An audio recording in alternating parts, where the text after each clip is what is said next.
السلام علیکم ورحمۃ اللہ وبرکاتہ۔ وعلیکم السلام۔ اچھا مولانا، میں ہندوستان سے ہوں۔ میں نے دھرو راٹھی کا بیان سنا تھا کہ اس میں وہ کہہ رہا تھا کہ ہماری یہ جو پلینٹ ارتھ ہے وہ گول ہے۔ پھر اس نے قرآن پر اعتراض کیا کہ قرآن میں تو ہے الم نجعل الارض مہادا، کہ قرآن میں پلینٹ ارتھ کو فراش کہا گیا ہے، یعنی وہ فلیٹ ہے۔ تو یہ قرآن پہ اعتراض کر رہا تھا، تو اس کا کیا جواب ہوگا مولانا؟ علم نجعل الارض مہادا، قرآن کریم میں جہاں جہاں بھی لفظ ارض آیا ہے وہ دو معنوں میں استعمال ہوتا ہے عربی زبان میں۔ قرآن میں نہیں، عربی زبان میں ارض دو معنوں میں استعمال ہوتا ہے۔ ارض کے معنی ارتھ کے بھی ہیں، پلانٹ ارتھ کے بھی ہیں اور ارتھ کے بھی ہیں، یعنی گراؤنڈ جس کو بولتے ہیں۔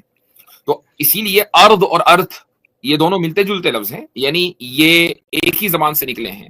عربی میں اس کو ارض کہا گیا اور انگریزی میں اس کو ارتھ کہا گیا۔ تو ارتھ یعنی لینڈ یا گراؤنڈ کے لیے بھی استعمال ہوتا ہے اور پلانٹ ارتھ کے لیے بھی استعمال ہوتا ہے۔ تو قرآن کریم جہاں مہادا ارض کے ساتھ بات بول رہا ہے، الم نجعل الارض مہادا، وہاں اس سے مراد ارتھ، وہ ارتھ کے جس کے اوپر ہم اور آپ کھڑے ہوئے ہیں، جہاں ہمارا مکان ہے، جہاں ہم چل رہے ہیں۔ ہم جب زمین پر چلتے ہیں تو زمین اس زمین فلیٹ ہی ہوتی ہے، وہ زمین کروڈ نہیں ہوتی۔ ایسا نہیں کہ آپ لڑک کر چل رہے ہوں، بلکہ آپ فلیٹ ہی چلتے ہیں۔ آپ کا جو مکان ہے وہ اس طریقے سے نہیں ہوتا، بلکہ فلیٹ ہی ہوتا ہے۔ تو جو زمین ہمیں دکھ رہی ہے، جس زمین کو ہم ایکسپیرینس کر رہے ہیں، جس زمین کے اوپر ہم چلتے ہیں، جہاں ہم ہل چلاتے ہیں، جہاں ہم کھیتی کرتے ہیں، جہاں ہم درخت اگاتے ہیں، وہ فلیٹ ہی ہے بھائی، وہ کرو نہیں ہے۔ اور قرآن اسی زمین یعنی جس کو ہم لینڈ بولتے ہیں، اسی زمین کے بارے میں بات کر رہا ہے اس آیت میں۔